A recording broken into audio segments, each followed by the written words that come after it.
Halo para pendengar, dimanapun kalian berada. Balik lagi lagi ke Stopper. Oke, dalam video kali ini, kita akan kembali membahas tentang Alien Isekai Cheat.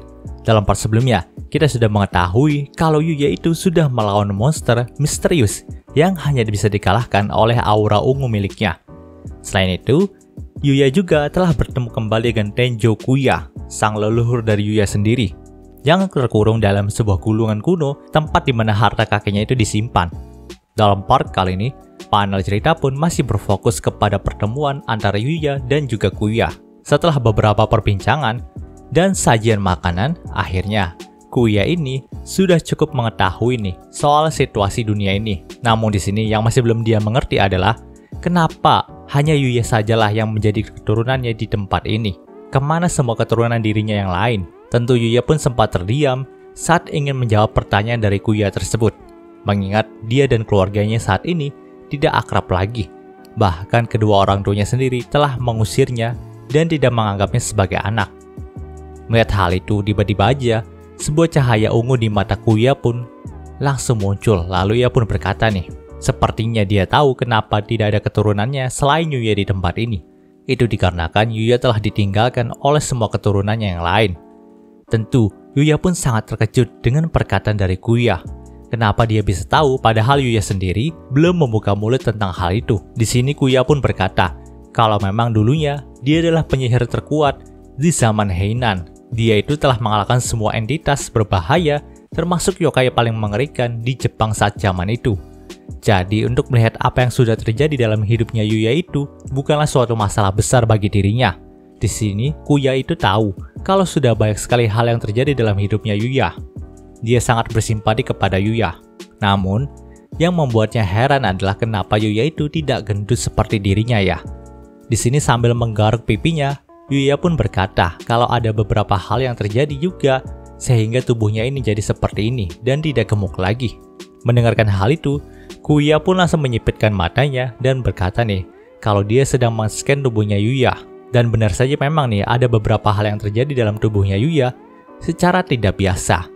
Tapi di sini Kuya juga menjelaskan kalau memang tubuhnya menjadi gemuk seperti ini bukan karena dia itu terlalu banyak makan atau bagaimana. Tubuhnya bisa menjadi seperti ini dikarenakan banyak kekuatan spiritual yang bersemayam dalam tubuhnya. Sebagaimana yang kita tahu, Kuya adalah penyihir terhebat dalam zaman Heian. Maka dari itu kekuatan spiritual yang dimilikinya juga nggak main-main. Karena dia juga tidak memiliki tempat lain untuk menampung kekuatan spiritualnya yang besar itu, jadi sebagian besar dari kekuatan spiritualnya langsung ditampung ke dalam tubuhnya sendiri. Maka dari itulah saat ini, tubuhnya bukanlah dipenuhi sama lemak dan otot, melainkan sama kekuatan spiritual. Dan jika Yuya itu keturunannya, maka pantaslah kalau Yuya itu jadi gemuk. Karena tubuhnya Yuya itu dipenuhi sama kekuatan spiritual yang besar juga, sama seperti Kuya. Nah, di sini menjadi jelas nih, kenapa babang kita Yuya itu tiba-tiba aja jadi gemuk pas kecil. Bahkan nih diketahui pas volume 1, babang kita Yuya itu udah berusaha keras buat diet dan berolahraga. Tapi tidak ada kemajuan sama sekali yang dirasakan sama babang Yuya. Ya, karena memang yang membuat babang Yuya itu gemuk bukanlah karena lemak atau apapun. Tapi yang membuatnya gemuk adalah energi spiritualnya. Di sini, Kuya juga meminta maaf kepada Yuya karena dirinya, Yuya itu malah dijadikan bahan bulian di sekolahnya. Bahkan dijauhi sama kedua orang tuanya sendiri. Kuya menyesal kekuatan spiritual miliknya yang seharusnya membantu para keturunannya itu malah menjadi hal yang mempersulit hidup dari salah satu keturunannya. Di sini, Yuya pun gak bisa menyalahkan Kuya gitu aja ya teman-teman, karena memang dia juga gak salah. Jadi ia pun berkata kalau hal itu gak apa-apa, karena memang sekarang ini dia sudah banyak menemukan teman dan keluarga barunya. Tapi walaupun begitu, sebagai permintaan maaf, Kuya pun berkata kalau dia akan mengajari Yuya cara untuk menjadi penyihir yang hebat. Karena memang walau sudah tidak gemuk lagi, tapi nyatanya kekuatan spiritual yang dimiliki sama Yuya itu sangatlah banyak. Mendengarkan hal itu, Yuya pun sempat tanya nih soal aura ungu yang dimilikinya dan juga monster yang sempat dia lawan. Karena si Auma juga nggak mengetahui apapun soal kedua hal tersebut. Jadi, Yuya merasa kalau si Kuya ini tahu tentang hal itu. Di sini, dengan tegas Kuya pun berkata, kalau memang aura ungu yang ada dalam dirinya Yuya itu adalah kekuatan spiritual miliknya. Dan monster berbentuk manusia yang memiliki cakar besar di tangannya itu adalah iblis yang datang dari underworld tingkat paling bawah. Yaps, nampaknya Kuya itu sangat berpengalaman dengan hal-hal seperti ini. Dan dirinya juga sudah bersiap mengajari Yuya bagaimana caranya mengeluarkan kekuatan spiritual sesuai kehendaknya sendiri. Ya walaupun Yuya itu bisa mengalahkan iblis tadi, tapi Yuya masih belum bisa mengendalikan kekuatan spiritualnya sesuai dengan kehendaknya sendiri. Panel cerita pun berpindah ke Underworld. Saat itu Reimei pun sedang berdiskusi dengan salah satu anak buahnya di sana. Karena memang saat ini, Reimei sangat kesulitan memperbaiki batas antara dunia bawah dengan dunia manusia. Bahkan dikatakan nih, segel dari Meiko, makhluk yang ditakutin kalau sampai ngamuk sama Reimei pun, itu sudah terlepas karena jiwa dari dewa palsu teman-teman. Ya, walaupun sekarang ini jiwa dari dewa palsu juga sudah menghilang, entah kemana, tapi sialnya dampak dari kedatangannya itu masih sangat terasa. Mendengarkan keluhan itu, Ikkaku sang Oni bertanduk satu pun berkata kepada Reimei nih, kalau sepertinya mereka itu memerlukan seorang dari dunia manusia untuk membantu mereka. Dia pernah mendengar kalau ada sosok manusia yang baru-baru ini mendapatkan otoritas ilahi dalam alam dewa. Dan karena masalah ini sudah menyangkut antara underworld dan juga dunia manusia, maka meminta bantuan dari manusia yang mempunyai otoritas ilahi bukanlah hal yang salah di matanya. Nah, di sini Reimei pun setuju dengan usul dari Ikkaku. Karena memang dengan adanya seorang yang memiliki otoritas ilahi, maka mereka itu bisa membalikan batas antara dunia bawah dan dunia manusia. Selain itu, otoritas ilahi sendiri bisa digunakan untuk mengendalikan Meiko, dan mungkin saja orang yang memiliki otoritas ilahi itu bisa membantu mengendalikan Meiko nantinya jika dia itu sampai mengamuk. Jadi di sini, Reimei pun memerintahkan Ikkaku untuk mencari manusia yang memiliki otoritas ilahi itu, lalu membawanya ke hadapannya. Di sini, Ikkaku pun siap melakukan hal tersebut. Ya, kita tahulah siapa yang dimaksudkan sama mereka berdua. Ya, itu adalah babang kita Yuya. Panel cerita pun berpindah ke Yuya dan teman-temannya. Setelah pulang sekolah, entah kenapa nih, semua teman-temannya Yuya yang kemarin bertemu sama makhluk aneh atau bisa kita sebut sebagai iblis itu, merasakan sesuatu yang janggal dalam tubuh mereka teman-teman. Dan hal itu mengingatkan Yuya dengan perkataan dari Kuya nih. Kalau memang orang yang tidak memiliki energi spiritual bertemu dengan sosok iblis, maka sisa atau residu dari energi negatif iblis itu pasti akan tertanam pada mereka. Jadi di sini diperlukan ritual pembersihan untuk menghilangkan residu dari energi negatif itu. Nah, setelah mengingat perkataan dari Kuya, si Yuya pun langsung mengajak mereka semua untuk menuju ke kuilnya Mai nih. Karena memang Yuya yakin si Mai bisa membantu mereka dalam hal ini. Panel cerita pun berpindah ke kuil milik keluarga Kakurasaka. Saat itu, Yuya dan yang lainnya pun langsung disambut sama Mai yang kebetulan sedang menyapu halaman di depan.